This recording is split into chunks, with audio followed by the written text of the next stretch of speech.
শুক্রবার মানেই আমার কাছে একটা শান্তিময় দিন এবং এই দিনটিতে যদি বৃষ্টি হয় তাহলে তো কোনো কথাই নেই। সাধারণত শুক্রবারে আমরা সবাই মনে হয় যে একটু দেরি করে ঘুম থেকে উঠি, তাই না? সারা সপ্তাহে জমানো কাজগুলো এই একদিনেই রিফ্রেশ মনে খুব সুন্দরভাবে শেষ করি, তাই না? তবে আমাদের ঘরে যাদের ছোট বাচ্চা আছে আর একা বাচ্চা লালন পালন করেন তাদের বেলায় কিন্তু সবসময় এক হয় না। আমরা চাইলেও কিন্তু দেরি করে ঘুম থেকে উঠতে পারি না, কারণ বাচ্চা ঘুম থেকে ওঠার আগেই কিন্তু আমাদের কাজকর্ম সেরে বসে থাকতে হয়।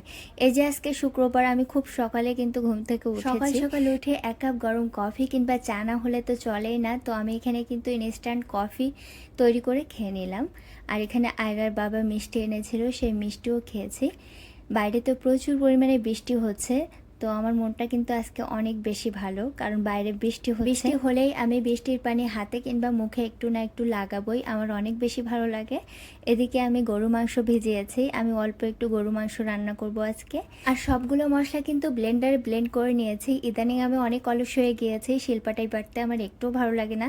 ব্লেন্ডারে ব্লেন্ড করতে করতে মজা পেয়ে গিয়েছি। এখন আর কষ্ট করে শিলে বাটতে একটুও মন চায় না। অনেকেই কিন্তু ব্লেন্ডারে বাটা মশলা দিয়ে খাবার খেতে পারেন না, তবে অনেকক্ষণ ধরে যদি ব্লেন্ড করা যায় তাহলে কিন্তু মশলাটা মিহি হয়ে যায়, আর রান্না করলে কিন্তু খারাপ লাগে না। আর আমি রান্না করতে করতে অভ্যস্ত হয়ে গেছি। গরুর মাংস রান্না করার জন্য আমি প্রথমে মশলাটা খুব ভালোভাবে কষিয়ে নিয়েছি, আর মশলাটা ভালোভাবে কষানো হলে আমার কাছে খেতে বেশি ভালো লাগে।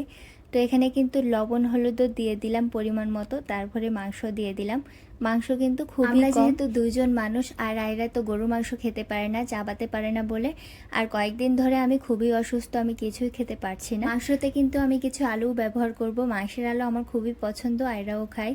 তো রান্না করতে করতে পাশের বাসার ভাবির মেয়ে দেখলাম কাঁঠাল দিয়ে গেল, তো রান্না করছে আর কাঁঠাল খাচ্ছে। কাঁঠাল কিন্তু অনেক বেশি মজা ছিল, আর কাঁঠাল তো শেষ হয়ে যাচ্ছে, লাস্ট পর্যায়ে কাঁঠাল কিন্তু অনেক বেশি মজা লাগছে।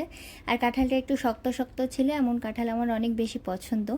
তো গোশটা ভালোভাবে কষিয়ে আমি কিন্তু আলুগুলো দিয়ে দিয়েছি, আর আলুগুলো দিয়েও আমি কিছুক্ষণ গোশটা কষিয়ে নিই। মাংসটা খুব ভালোভাবে কষিয়ে রান্না করলে আমার কাছে খেতে বেশি মজা লাগে।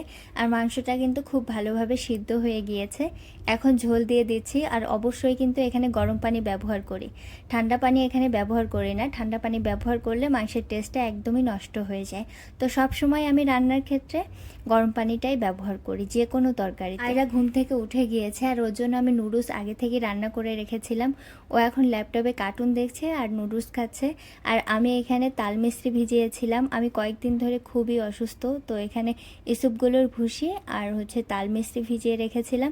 এটা খেলে শরীরটা কিন্তু অনেক ঠান্ডা হয়, শরীর সুস্থ লাগে। মাংস রান্না কিন্তু আমার প্রায় শেষ পর্যায়ে, আর এ পর্যায়ে ভাজা জিরার গুঁড়া আর ভাজা গরম মশলার গুঁড়া একটু দিয়ে দিলাম।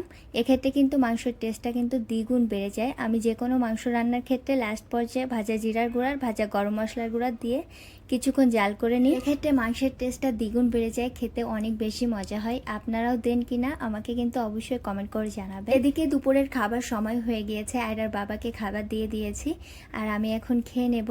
আয়রা গরুর মাংস খেতে চায় না, গরুর মাংস যেহেতু আশাস মতো হয় এর জন্য ও খেতে চায় না, তবে আলুটা অনেক বেশি পছন্দ করে। আমার হাতের মাংস রান্না আয়রার বাবার অনেক বেশি পছন্দ, মাংস রান্না করলেই ও আমার অনেক প্রশংসা করে, এর জন্য আমার অনেক বেশি ভালো লাগে। স্বামীরা একটু প্রশংসা করলেই কিন্তু রান্নার ইচ্ছাটা দ্বিগুণ বেড়ে যায়, তাই না?